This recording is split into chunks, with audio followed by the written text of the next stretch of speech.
भला मूर्ख से प्रेम कौन करे। तो भरत जी महाराज अकेले से रहने लगे। जो कोई भी थोड़ा सा काम करा के 2 सूखी रोटी दे देता, उसमें अपना निर्वाह करते, अपना ब्रह्म चिंतन करते। अब भाइयों ने सोचा, जब ये दूसरों का काम करता है तो हम इससे अपना ही काम करा लेते हैं, 2 रोटियां हम दे दिया करेंगे। बदनामी तो हमारे कुल की हो रही है कि देखो इनका भाई मूर्ख है, सबका काम करता नौकर बना हुआ है सबका, बदनामी हमारी हो रही है। तो हमको क्या करना चाहिए? इसको हम अपने पास रख लेते हैं, हम अपना काम कराएंगे, 2 रोटियां दे दिया करेंगे, क्या जा रहा है।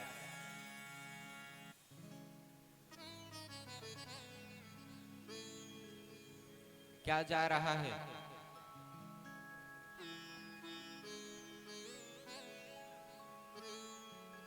रख लिया और खाना पीना खिला के कहा कि जाओ खेत पर रखवाली करो। भरत जी महाराज चले तो गए, परंतु एक डाकू ने, आसपास के एक डाकू ने बलि देने का, मनुष्य बलि देने का संकल्प कर रखा था। कोई मिला नहीं तो डाकू के जो सैन्य बल थे, जड़ भरत जी महाराज को पकड़ के ले गए। जब बलि चढ़ाने के लिए तैयार किए और तलवार को उठाया, मां भद्रकाली ने देखा कि मेरे सामने एक ब्राह्मण की, इतने श्रेष्ठ ब्राह्मण की बलि दी जा रही है। माता भद्रकाली प्रकट हो गई और उसी तलवार से लेकर सारे जितने डाकू थे सबका संहार कर दिया। बोल भद्रकाली मैया की। जड़ भरत जी महाराज वहां से आ गए। अब एक दिन की बात, राजा रहुगण की पालकी जा रही थी। एक कहार बीमार पड़ गया।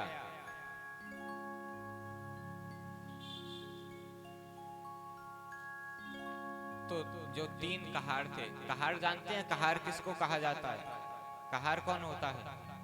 कहार जो पालकी को पकड़ के लेके जाता है, आप सेवक कह सकते हैं एक तरीके से। एक सेवक बीमार पड़ गया तो 3 सेवक जाकर के ढूंढने लगे। जड़ भरत जी महाराज लग गए, मिल गए कि ले चलो इनको। लगा दिया पालकी में।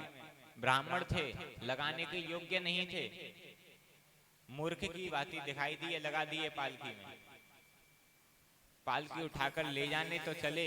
अब 3 कहार तो अपनी शैली में एक जैसे एक समान चल रहे हैं। अब जो चौथे कहार जड़ भरत जी महाराज लगे,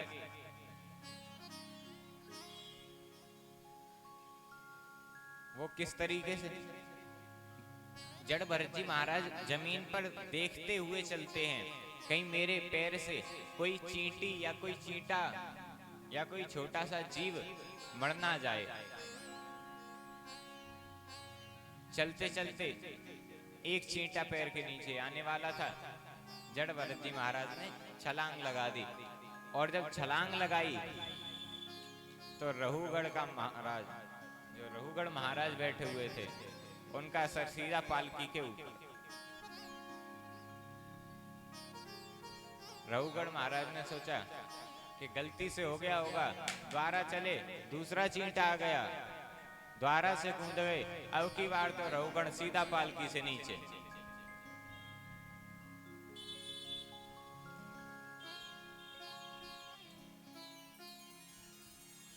अब रहुगढ़ जड़ भरत जी महाराज को खरी खोटी सुनाने लगा।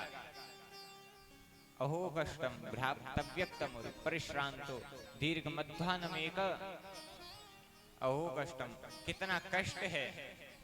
देखो तो इसके हाथ पैर काम नहीं करते, दुबला पतला सा बेचारे को खाना नहीं मिलता।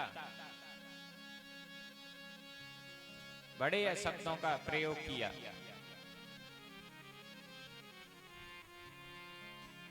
जब ज्यादा हो गया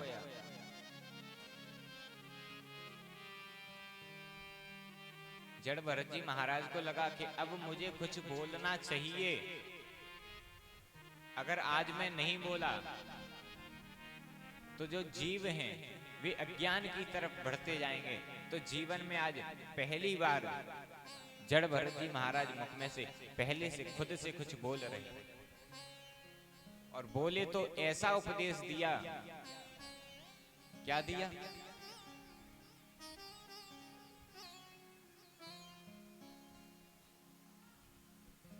रहुगण, तुम जिसे मोटा पतला या जिससे काम करवा रहे हो वो मैं नहीं हूं, वो बस ये शरीर है। इस शरीर में जो भी कोई मोटा कोई पतला ये शरीर होता है, आत्मा मोटी पतली गोरी काली नहीं होती। तुम आत्मा को और शरीर को एक समान समझ रहे हो।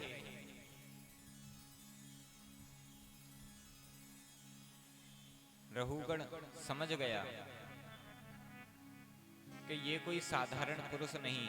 जब गौर से देखा तो कंधे पर यज्ञोपवीत श्वेत रंग का दिखाई दिया। रहुगण समझ गया कि ये तो कोई परम विद्वान परम ज्ञानी कोई ब्राह्मण है, मुझसे बड़ा ही अपमान हो गया।